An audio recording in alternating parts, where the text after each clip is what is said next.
right, so we're here filming two techies in Chicago. Here with Beyadae. Pleasure to meet you, brother. Hey, what's going on? I'm all right, man. So, the show is called Two Techies. You're not really supposed to know nothing about it. The Okay. biggest thing is to allow people to get to know other tech people in a more personal level. So, some of these questions will relate to your business, some of it won't. Cool. All right. So, Beyadae, when did you fall in love with tech? I think I've been in love with tech for a while. Probably when I got my first compact computer.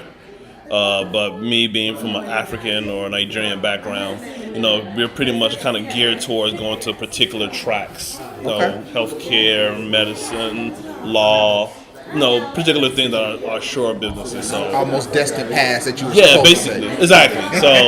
But over the course of time, even though I was a nursing student in school, I was always hanging out with the engineering students. Okay. So I always had the passion, and even within my profession, I was always trying to figure out how to innovate. How can we make this better? What technology can we implement to use to make this make giving care at the time or doing what we're doing better? All right. So yeah. That was kind of my thing. I was the artist hanging out with the engineers. Yep. So that's graphic design was the only route to go where you Yep. could kind of do both. Exactly. Yep. All right. So what exactly are you doing now in tech and innovation? Like, what is your thing? Well, right now, my co-founder Fola Dada and I launched. Say the name again. Fola Dada. Oh, Dada. Yeah. Okay. Yeah. So we released an app called Agile Express. Okay. And simply put, Agile Express is an ethnic grocery delivery app. So it allows you to get. Right now we're talking about African and Caribbean communities because of course we're Nigerian.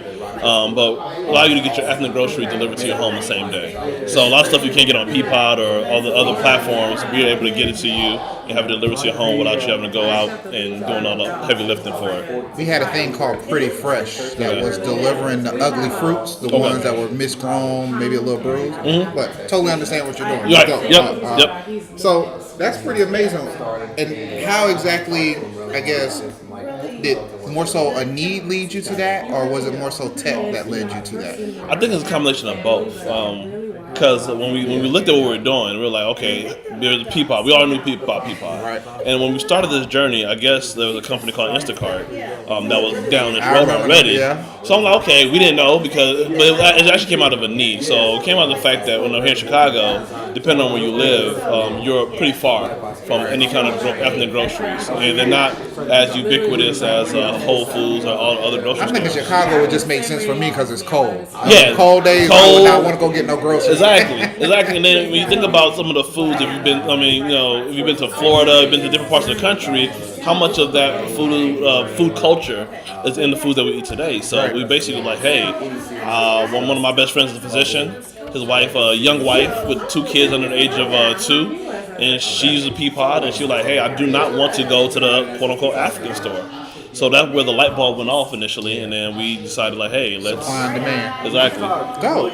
All right, so what is your favorite craft beer or cocktail? My favorite cocktail, it's been rising, but the sidecars have been kind of rising in the... Sidecar? Yeah. What is that? It's some kind of Hennessy concoction with something else. I'm not sure if I like the drink, or I like the fact they put it in the little brass cups. Well, they use the brass cups a lot at craft breweries. That's where a lot of those things are coming Well, from. that's been something that's been kind of my go-to, my favorite now. And it's So when I it's go the to look of carrying the cup more than the drink itself? That, and then when you say it, people look like, damn. That's like, what I was like, thinking. Right, so like sidecar, like what's that? Like get the sidecar. So my Conversation piece is a way to ease into a conversation with somebody say, so what are you drinking? Exactly. Always doing business. So that, and then if I was to go a beer, there's a beer that's only in Africa. You only get in Nigeria. It's called Star. Like it has a high alcohol content. It's I want to say close to 12. Okay. That's a good double IPA or a strong stout. But also. it's smooth. We brew beer. So okay. We have a thing called Timeline Brewery. Our whole thing is about telling like tradition and stories through beer. Cool. So you need to give me some recipes from Nigeria, bro. Yeah, so we need to holler at that, because when I go to Nigeria, the first thing I go to straight, give me a Star. Like I don't want anything, and it comes in big, almost bigger than the 40-ounce bottles. So 64 ounce. That's a growler. Yeah. So I'm learning more now. See, I'm getting school, but yeah, that, to me that's my go-to beer if I could get in the world. Yeah. Remember that. Yep. All right. So, if your business life was based on a movie or a TV show, what would that movie or TV show be? Wow. I gotta think about my favorite movie or TV show. So TV shows are not really good because I watch CNN and ESPN all the time, so I don't really watch too much. So you got to get a movie that's going to describe the life. I would say Life. Life with Martin Lawrence and Eddie Murphy. By far my favorite movie. I think I haven't heard that one. Yeah, but if you look at the sequence of the movie, I think it's embellished how we're starting off really small, and we're gonna have our crescendo. Hopefully, there will not be a descent. Right. but even in spite of whatever situation predicament they were, they made the best of it in each aspect of that film. So I really love that movie. So dope comparison. So with that being said, it's perfect. You're talking about the struggles. I remember that movie. It had actually a good soundtrack. That's the main thing I remember about that movie. And it had everybody in that movie. Bernie had everybody in that movie. That's when egos didn't get in the way. This is true. You just had to get on. True. That's true. Very true. What do you feel is one of your biggest challenges that you're currently dealing with?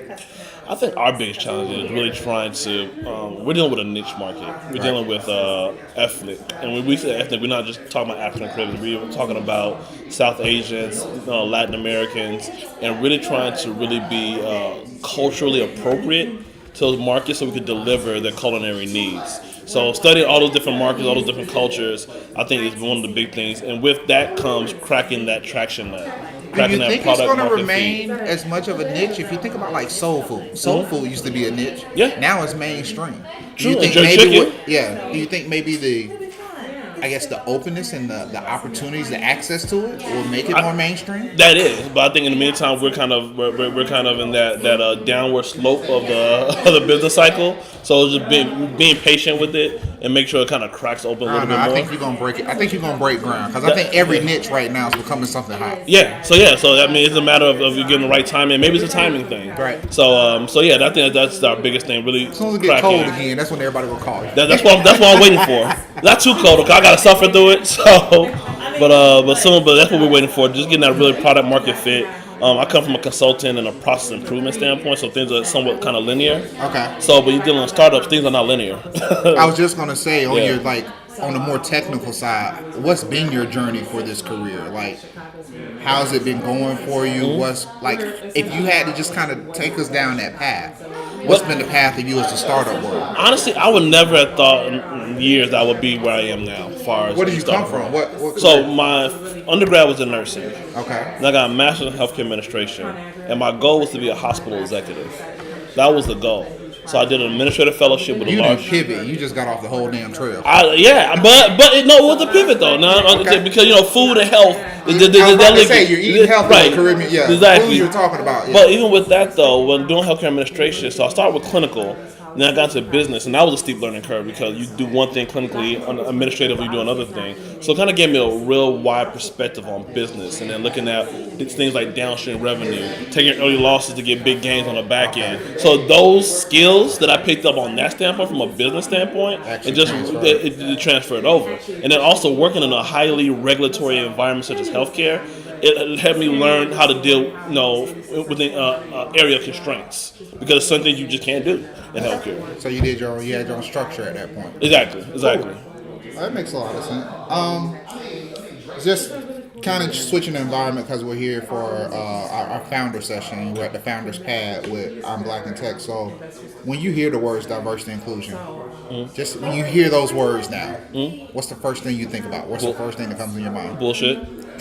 I mean, and the reason I say that because, once again, you go into healthcare, cultural sensitivity. You see the lingo, and to me, it seems like a corporate buzzword. Because we've been talking about it for eons, but then there's not been too much traction or substantial gain in that. I think the word inclusion is probably a little bit more fitting than diversity because you can have a diverse janitor pool. You can have a diverse front desk pool. We're talking about really, really including and engaging people and on every level of corporation and having diverse opinions.